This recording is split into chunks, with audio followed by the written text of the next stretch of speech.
سوال ہے، کیا آپ جانتے ہیں کہ کیا نبی کریم صلی اللہ علیہ وسلم کے سینے مبارک پر بال تھے؟ ویڈیو اچھی لگے تو ویڈیو کو لائک ضرور کر دینا۔ اس کا صحیح جواب ہے نبی کریم صلی اللہ علیہ وسلم کے سینے مبارک سے لے کر ناف تک باریک بال تھے۔ سوال ہے، کیا آپ جانتے ہیں کہ جنت میں حضرت آدم علیہ السلام اور حضرت حوا سلام اللہ علیہ کے جسم پر کس چیز کا لباس تھا؟ اس کا صحیح جواب ہے جنت میں حضرت آدم علیہ السلام اور حضرت حوا سلام اللہ علیہ کے جسم پر نور کا لباس تھا۔ سوال ہے، کیا آپ جانتے ہیں کہ کون سے نبی کے 19 بیٹے تھے؟ اس نبی کا نام بتائیں۔ اس کا صحیح جواب ہے حضرت داؤد علیہ السلام کے 19 بیٹے تھے۔ سوال ہے، کیا آپ جانتے ہیں کہ کون سے نبی نے سب سے پہلے مونچھیں کٹوائی تھیں؟ اس نبی کا نام بتائیں۔ اس کا صحیح جواب ہے حضرت ابراہیم علیہ السلام نے سب سے پہلے مونچھیں کٹوائی تھیں۔ سوال ہے، کیا آپ جانتے ہیں کہ حضرت ابراہیم علیہ السلام کو آگ میں ڈالنے کے لیے کتنے آدمی منجلک چلانے پر مامور تھے؟ اس کا صحیح جواب ہے حضرت ابراہیم علیہ السلام کو آگ میں ڈالنے کے لیے 400 آدمی منجنیق پر مامور تھے۔ سوال ہے، کیا آپ جانتے ہیں کہ کس عورت کا جھوٹا پانی پینے سے دماغ تیز ہوتا ہے؟ اس کا صحیح جواب ہے پاگل عورت کا جھوٹا پانی پینے سے انسان کا دماغ تیز ہوتا ہے۔ سوال ہے، کیا آپ جانتے ہیں کہ دنیا میں سب سے پہلے قبر کس کی بنی تھی؟ اس کا صحیح جواب ہے دنیا میں سب سے پہلے قبر حابیل کی بنی تھی۔ سوال ہے، کیا آپ جانتے ہیں کہ حضرت عمر رضی اللہ تعالیٰ عنہ نے ہیروں اور جواہرات سے بنا ہوا تاج کس صحابی کو پہنایا تھا؟ اس کا صحیح جواب ہے حضرت سراقہ بن مالک رضی اللہ تعالیٰ عنہ کو حضرت عمر نے ہیرے جواہرات کا تاج پہنایا۔ سوال ہے، کیا آپ جانتے ہیں کہ وہ کیا چیز ہے جو میاں بیوی کا نکاح، نمازی کی نماز اور روزہ دار کا روزہ ختم کر دیتی ہے؟ اس کا صحیح جواب ہے موت ایک ایسی چیز ہے جو میاں بیوی کا نکاح، نمازی کی نماز اور روزہ دار کا روزہ ختم کر دیتی ہے۔ سوال ہے، کیا آپ جانتے ہیں کہ اس نبی کا نام کیا ہے جنہوں نے سب سے پہلے کبوتر پالا تھا؟ اس کا صحیح جواب ہے حضرت سلیمان علیہ السلام ایک ایسے نبی ہیں جنہوں نے سب سے پہلے کبوتر کو پالا تھا۔ سوال ہے، کیا آپ جانتے ہیں کہ کیا ہم بستری سے پہلے دعا پڑھنا سنت عمل ہے؟ اس کا صحیح جواب ہے جی ہاں، ہم بستری سے پہلے دعا پڑھنا سنت عمل بھی ہے اور مسنون دعا ہے۔ سوال ہے، کیا آپ جانتے ہیں کہ کیا ہم بستری کے وقت مکمل ننگا ہونا جائز ہے؟ اس کا صحیح جواب ہے جی ہاں، جائز ہے، مگر چادر وغیرہ ڈالنا افضل ہے ہم بستری کے دوران۔ سوال ہے، کیا آپ جانتے ہیں کہ کیا وضو کے ساتھ ہم بستری کرنا افضل ترین عمل ہے؟ اس کا صحیح جواب ہے جی ہاں، وضو کر کے ہم بستری کرنا بہتر اور افضل عمل ہے۔ سوال ہے، کیا آپ جانتے ہیں کہ کیا ہم بستری کے بعد دوبارہ وضو کر کے ہم بستری کرنا جائز ہے؟ اس کا صحیح جواب ہے جی ہاں، ہم بستری کے بعد دوبارہ وضو کر کے ہم بستری کرنا جائز عمل ہے۔ سوال ہے، کیا آپ جانتے ہیں کہ کیا جمعہ کے دن غسل جنابت زیادہ باعث ثواب ہے؟ اس کا صحیح جواب ہے جی ہاں، جمعہ کے دن غسل زیادہ فضیلت رکھتا ہے۔ سوال ہے، کیا آپ جانتے ہیں کہ وہ کیا ہے جو سخت سردی میں بھی پگھل جاتی ہے؟ اس کا صحیح جواب ہے موم بتی ایک ایسی چیز ہے جو سخت سردی میں بھی پگھل جاتی ہے۔ سوال ہے، کیا آپ جانتے ہیں کہ وہ کون سی چیز ہے جو ہمیشہ کھانے کے بعد ہی دیکھ سکتے ہیں؟ اس کا صحیح جواب ہے ٹھوکر ایک ایسی چیز ہے جو ہمیشہ کھانے کے بعد ہی دیکھ سکتے ہیں۔ سوال ہے، کیا آپ جانتے ہیں کہ وہ کیا ہے جس کی 4 انگلیاں ہیں اور ایک انگوٹھا ہے مگر کوئی اعضاء نہیں ہے؟ اس کا صحیح جواب ہے دستانے ایک ایسی چیز ہے جس کے 4 انگلیاں ہیں اور ایک انگوٹھا ہے لیکن اعضاء نہیں ہے۔ سوال ہے، کیا آپ جانتے ہیں کہ وہ کون ہے جو روشنی پیدا کرتا ہے مگر خود اندھیرے میں رہتا ہے؟ اس کا صحیح جواب ہے چراغ ایک ایسی چیز ہے جو روشنی پیدا کرتا ہے لیکن خود اندھیرے میں رہتا ہے۔ سوال ہے کہ آپ جانتے ہیں کہ وہ کون سی چیز ہے جو حرام ہے مگر اسے پینے سے ثواب ملتا ہے؟ اس کا صحیح جواب ہے غصہ ایک ایسی چیز ہے جو ہے حرام لیکن اسے پینے سے ثواب ملتا ہے۔ سوال ہے کہ آپ جانتے ہیں کہ وہ کیا چیز ہے جسے آپ دھوپ میں نہیں سکھا سکتے؟ اس کا صحیح جواب ہے پسینہ ایک ایسی چیز ہے جسے ہم اور آپ دھوپ میں نہیں سکھا سکتے۔ سوال ہے کہ آپ جانتے ہیں کہ کس مسلمان پر جمعہ کی نماز فرض زندگی بھر نہیں ہوتی؟ اس کا صحیح جواب ہے معذور انسان پر جمعہ کی نماز زندگی بھر فرض نہیں ہوتی۔ سوال ہے کہ آپ جانتے ہیں کہ وہ کون سی چیز ہے جس کا سایہ بالکل بھی نہیں ہوتا ہے؟ اس کا صحیح جواب ہے سڑک ایک ایسی چیز ہے جس کا سایہ بالکل بھی نہیں ہوتا ہے۔ سوال ہے کہ آپ جانتے ہیں کہ وہ کون سی چیز ہے جو آدھی رات کو آتی ہے اور آدھی رات کو چلی جاتی ہے؟ اس کا نام بتائیں۔ اس کا صحیح جواب ہے تاریخ ایک ایسی چیز ہے جو آدھی رات کو آ جاتی ہے اور پھر آدھی رات کو چلی جاتی ہے۔ سوال ہے کہ آپ جانتے ہیں کہ وہ کیا چیز ہے جو دنیا میں ایک ہے اور لندن میں دو ہیں؟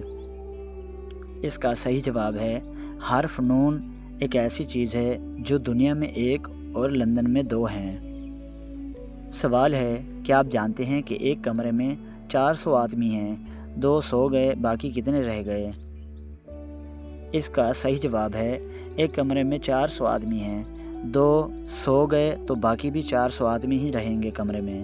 سوال ہے کہ آپ جانتے ہیں کہ نہ کسی سے جھگڑا نہ لڑائی پھر بھی ہوتی ہے ہمیشہ پٹائی، بتائیں وہ کیا ہے؟ اس کا صحیح جواب ہے ڈھول ایک ایسی چیز ہے جس کا نہ کسی سے جھگڑا ہوتا ہے اور نہ ہی لڑائی، پھر بھی اسے پیٹتے ہی رہتے ہیں۔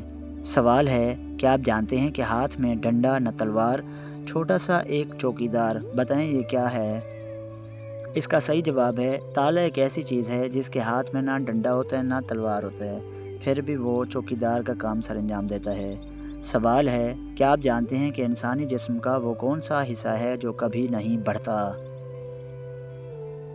اس کا صحیح جواب ہے آنکھوں کی پتلیاں ایک ایسی چیز ہے جسم کا ایک ایسا حصہ ہے جو کبھی بھی نہیں بڑھتا۔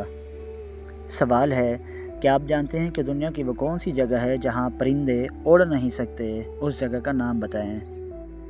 اس کا صحیح جواب ہے خلا میں، کیونکہ وہاں ہوا نہیں ہوتی اس لیے وہاں پرندے بالکل بھی نہیں اڑ سکتے۔ سوال ہے کہ آپ جانتے ہیں کہ عرب عورتیں ہم بستری کرتے وقت مردوں کے نفس پر کیا لگاتی ہیں؟ اس کا صحیح جواب ہے عرب کی عورتیں شوہر کو پہلے دودھ اور کھجور کھلاتی ہیں، پھر نفس پر زیتون کا تیل لگاتی ہیں۔ سوال ہے کہ آپ جانتے ہیں کہ وہ کون سا جانور ہے جسے اللہ تعالیٰ نے قربانی کے لیے منتخب کیا تھا؟ اس کا صحیح جواب ہے مینڈھا ایک ایسا جانور ہے جسے اللہ تعالیٰ نے قربانی کے لیے منتخب کیا تھا۔ سوال ہے کہ آپ جانتے ہیں کہ قرآن پاک نے فرشتوں کے جسم کے کس حصے کا ذکر موجود ہے؟ اس کا صحیح جواب ہے قرآن پاک میں فرشتوں کے جسم کا ایک حصہ جو بازو ہے اس کا ذکر موجود ہے۔ سوال ہے کہ آپ جانتے ہیں کہ نظر بد کی وجہ سے ہاتھ کی کون سی انگلی بے وجہ کانپتی ہے؟ اس کا صحیح جواب ہے نظر بد کی وجہ سے ہاتھ کی چھنگلی والی انگلی بے وجہ کانپتی ہے۔ سوال ہے کہ آپ جانتے ہیں کہ حضرت یوسف علیہ السلام کو زلیخا نے جب غلط کام کے لیے کوشش کی تھی، آپ علیہ السلام کی اس وقت عمر کیا تھی؟ اس کا صحیح جواب ہے حضرت یوسف علیہ السلام کی اس وقت عمر مبارک 19 برس تھی۔ ویڈیو اچھی لگے تو ویڈیو کو لائک ضرور کریں۔ سوال ہے کہ آپ جانتے ہیں کہ کس عمر میں بیوی کے ساتھ ہم بستری کرنا حرام ہے؟ اس کا صحیح جواب ہے شریعت نے ہمیں اس حوالے سے پابند نہیں کیا، بیوی کے پاس کسی عمر میں بھی جانا ہرگز حرام عمل نہیں ہے۔ سوال ہے کہ آپ جانتے ہیں کہ کتنی عمر کی عورت ہم بستری شوق سے کرتی ہے؟ اس کا صحیح جواب ہے بعض لوگوں کے ذہن میں یہ خیال ہوتا ہے کہ بڑی عمر کے افراد یا خواتین کی عمر بڑھنے کے ساتھ ہی سیکس ڈیزائرز کم ہونا شروع ہو جاتی ہیں، جو کہ سراسر غلط خیال ہے، بلکہ سیکس بوڑھے افراد کی اہم ضرورت ہے۔ اگر کوئی مرد یا لڑکا بڑی عمر کی عورت سے شادی کرتا ہے تو اس کو عورت سے بے پناہ جنسی لذت حاصل کرنے کا موقع ملتا ہے، کیونکہ بڑی عمر کی عورتیں اپنی مرضی سے مرد کو ڈھال کر ان سے مباشرت کرتی ہیں۔ سوال ہے، کیا آپ جانتے ہیں کہ عورت کے جسم میں کون سی چیز بڑھ جائے تو وہ ہم بستری کے لیے بے قرار ہو جاتی ہے؟ اس کا صحیح جواب ہے، عورت کے جسم میں اگر بے حیائی بڑھ جائے تو وہ ہم بستری کروانے کے لیے بے قرار ہو جاتی ہے۔ سوال ہے، کیا آپ جانتے ہیں کہ ایسی کون سی چیز ہے جسے لڑکیاں پہنتی بھی ہیں اور کھاتی بھی ہیں؟ اس کا صحیح جواب ہے، لونگ ایک ایسی چیز ہے جسے لڑکیاں پہنتی بھی ہیں اور کھاتی بھی شوق سے ہیں۔ سوال ہے، کیا آپ جانتے ہیں کہ حضرت عیسیٰ علیہ السلام پہلی بار کس عمر میں بیت المقدس گئے تھے؟ اس کا صحیح جواب ہے، حضرت عیسیٰ علیہ السلام 12 سال کی عمر میں بیت المقدس گئے تھے۔ سوال ہے، کیا آپ جانتے ہیں کہ خواب میں الٹی کرنے کی کیا تعبیر بتائی گئی ہے؟ اس کا صحیح جواب ہے، خواب میں الٹی کرنے کی بیماری سے نجات ملے گی اور گناہوں سے توبہ کریں گے۔ سیرت رسول اکرم صلی اللہ علیہ وسلم قسط نمبر 15، موضوع عام الحزن، حضرت ابو طالب علیہ السلام اور حضرت خدیجہ سلام اللہ علیہ کی وفات، طائف کا سفر اور صبر کا عظیم امتحان۔ بسم اللہ الرحمن الرحیم۔ تمام تعریفیں اللہ رب العالمین کے لیے ہیں اور درود و سلام ہو ہمارے پیارے نبی حضرت محمد مصطفیٰ صلی اللہ علیہ وسلم پر، جنہوں نے اللہ کے دین کی خاطر ہر مشکل کو برداشت کیا اور انسانیت کو ہدایت کا راستہ دکھایا۔ پچھلی قسط میں ہم نے بیان کیا کہ کفار مکہ نے مسلمانوں اور بنو ہاشم کا 3 سال تک شیب ابی طالب میں محاصرہ کیا۔ اس دوران رسول اللہ صلی اللہ علیہ وسلم، آپ صلی اللہ علیہ وسلم کے خاندان اور صحابہ کرام رضی اللہ تعالیٰ عنہ نے بھوک، تکلیف اور سخت مشکلات برداشت کیں، لیکن ایمان اور صبر کا دامن نہیں چھوڑا۔ جب یہ محاصرہ ختم ہوا تو مسلمانوں نے کچھ سکون محسوس کیا، لیکن اس کے فوراً بعد رسول اللہ صلی اللہ علیہ وسلم کی زندگی میں ایک اور بہت بڑا غم آنے والا تھا، حضرت ابو طالب علیہ السلام کی وفات۔ شیب ابی طالب کے واقعے کے کچھ عرصے بعد رسول اللہ صلی اللہ علیہ وسلم کے چچا حضرت ابو طالب علیہ السلام بیمار ہو گئے۔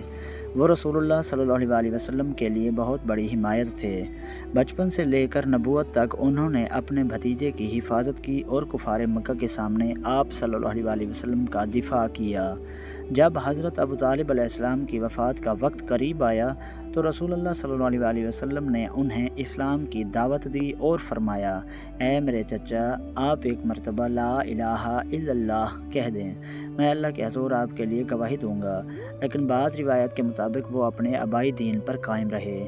اللہ تعالیٰ فرماتا ہے، ترجمہ، بے شک آپ جیسے چاہیں ہدایت نہیں دے سکتے، بلکہ اللہ جسے چاہتا ہے ہدایت دیتا ہے۔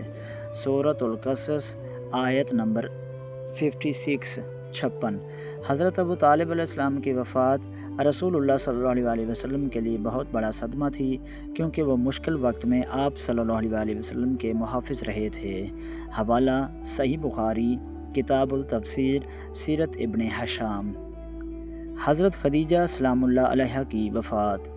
حضرت ابو طالب علیہ السلام کی وفات کے کچھ ہی عرصے بعد رسول اللہ صلی اللہ علیہ وسلم کی پیاری زوجہ حضرت خدیجہ الکبریٰ سلام اللہ علیہ بھی وفات پا گئیں۔ حضرت خدیجہ سلام اللہ علیہ وہ عظیم خاتون تھی جنہوں نے سب سے پہلے رسول اللہ صلی اللہ علیہ وسلم پر ایمان لایا۔ مشکل وقت میں آپ صلی اللہ علیہ وسلم کا ساتھ دیا، اپنا مال اسلام کی خدمت میں پیش کیا اور ہر موقع پر آپ صلی اللہ علیہ وسلم کی حوصلہ افزائی فرمائی۔ رسول اللہ صلی اللہ علیہ وسلم حضرت خدیجہ سلام اللہ علیہ سے بہت محبت فرماتے تھے اور ان کی وفات آپ صلی اللہ علیہ وسلم کے لیے بہت بڑا غم تھا۔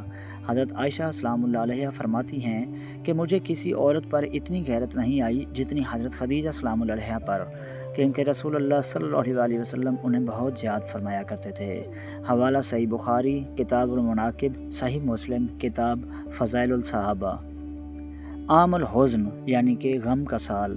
حضرت ابو طالب علیہ السلام اور حضرت خدیجہ سلام اللہ علیہا کی وفات ایک ہی سال میں ہوئی۔ اس لیے رسول اللہ صلی اللہ علیہ وسلم نے اس سال کو عام الحزن یعنی غم کا سال قرار دیا۔ ایک طرف رسول اللہ صلی اللہ علیہ وسلم سے محبت کرنے والی اور ہر مشکل میں ساتھ دینے والی زوجہ دنیا سے چلی گئیں، دوسری طرف وہ چچا بھی دنیا سے رخصت ہو گئے جو دشمنوں کے مقابلے میں آپ صلی اللہ علیہ وسلم کی حفاظت کرتے تھے۔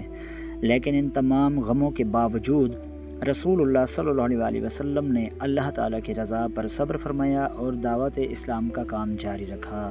اللہ تعالیٰ فرماتا ہے ترجمہ، اور صبر کیجئے اور آپ کا صبر اللہ ہی کی مدد سے ہے۔ سورۃ النحل آیت 127۔ طائف کا سفر۔ مکہ میں مسلسل مخالفت دیکھ کر رسول اللہ صلی اللہ علیہ وسلم نے سوچا کہ شاید طائف کے لوگ اللہ کے دین کو قبول کر لیں۔ آپ صلی اللہ علیہ وسلم حضرت زید بن حارثہ رضی اللہ تعالیٰ عنہ کے ساتھ طائف تشریف لے گئے۔ آپ صلی اللہ علیہ وسلم نے طائف کے سرداروں کو اسلام کی دعوت دی، لیکن انہوں نے نہ صرف انکار کیا بلکہ بدتمیزی کی اور لوگوں کو آپ صلی اللہ علیہ وسلم کے خلاف بھڑکایا۔ طائف کے لوگوں نے بچوں اور اوباش لوگوں کو آپ صلی اللہ علیہ وسلم کے پیچھے لگا دیا، جنہوں نے پتھر مارے، یہاں تک کہ آپ صلی اللہ علیہ وسلم کے مبارک قدم خون سے بھر گئے۔ حضرت زید بن حارثہ رضی اللہ تعالیٰ عنہ آپ صلی اللہ علیہ وسلم کو بچانے کی کوشش کرتے رہے۔ رحمت نبی صلی اللہ علیہ وسلم کا عظیم مظاہرہ۔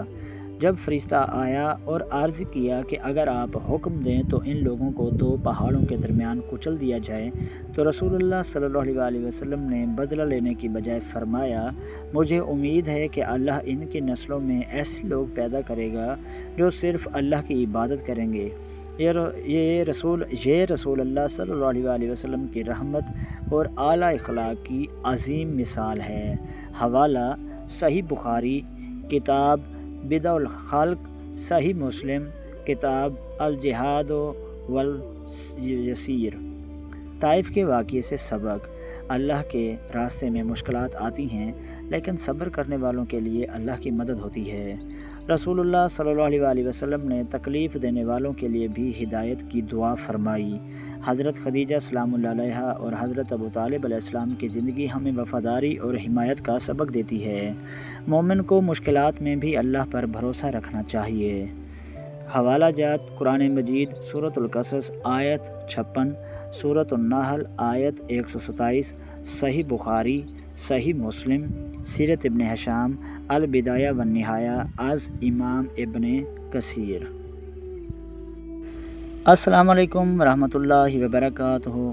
اگر آپ کو آج کی یہ ویڈیو پسند آئی ہو، ہمارے سوال و جواب دلچسپ لگے ہوں، یا آپ نے اس ویڈیو سے کوئی نئی معلومات حاصل کی ہوں، تو برائے کرم ویڈیو کو لائک کریں، اپنے دوستوں اور اہل خانہ کے ساتھ ضرور شیئر کریں، اور ہمارے چینل کوئز ود علم کو سبسکرائب کر کے بیل آئیکن یعنی کہ گھنٹی کے بٹن کو بھی لازمی دبا دیں، تاکہ ہماری آنے والی ہر نئی ویڈیو سب سے پہلے آپ تک آسانی سے پہنچ سکے۔ ہمارے چینل پر آپ کو روزانہ دلچسپ اور معلوماتی کوئز ملتے ہیں، جن میں جنرل نالج، اسلامی تاریخ، پہیلیاں، مزاحیہ، سوال و جواب، ذہانت بڑھانے والے سوالات اور روزمرہ زندگی سے متعلق معلومات شامل ہوتی ہیں۔ ہمارا مقصد صرف تفریح فراہم کرنا نہیں، بلکہ علم کو آسان اور دلچسپ انداز میں ہر ایک تک پہنچانا ہے۔ اگر آپ نے آج کے تمام سوالات کے صحیح جواب دیے ہیں تو ہمیں کامنٹ میں ضرور بتائیں کہ آپ نے کتنے سوالوں کے درست جواب دیے۔ اگر کوئی سوال مشکل لگا یا آپ کسی خاص موضوع پر کوئز دیکھنا چاہتے ہیں تو اپنی رائے بھی کمنٹ میں ضرور لکھیں۔ آپ کی رائے ہمارے لیے بہت قیمتی ہے۔ اس کے علاوہ ہمارے چینل پر سیرت رسول اکرم صلی اللہ علیہ وسلم پر مبنی خصوصی سلسلہ بھی جاری ہے، جس میں ہم قسط وار سیرت طیبہ کا مطالعہ کرتے ہیں، تاکہ ہم سب اپنے پیارے نبی حضرت محمد صلی اللہ علیہ وسلم کی مبارک زندگی، اخلاق و کردار اور تعلیمات سے رہنمائی حاصل کر سکیں۔ اگر آپ نے ابھی تک اس سلسلے کی پچھلی ایک ساتھ نہیں دیکھی ہیں تو میں نے اپنے ہر ویڈیو کے تھمبنیل کے اوپر کیس نمبر 1 سے لے کر کیس نمبر 15 تک لکھ دیے ہے اس کے اوپر، تو آپ وہاں سے جا کر دیکھ سکتے ہیں، اور یہ ضرور دیکھنا، اور آنے والی ایک ساتھ کے لیے ہمارے ساتھ جڑے رہیں۔ اللہ تعالی ہمیں علم نافع حاصل کرنے، اس پر عمل کرنے اور دوسروں تک پہنچانے کی توفیق عطا فرمائے، آمین۔ اپنا بہت خیال رکھیں، خوش رہیں، اللہ تعالی آپ کو اپنی حفظ و امان میں رکھے۔ انشاءاللہ اگلی ویڈیو میں ایک نئے دلچسپ کوئز اور سیرت رسول اکرم صلی اللہ علیہ وآلہ وسلم کی نئی قسط کے ساتھ پھر ملاقات ہوگی۔ السلام علیکم ورحمۃ اللہ وبرکاتہ۔ Thanks for watching. اللہ حافظ۔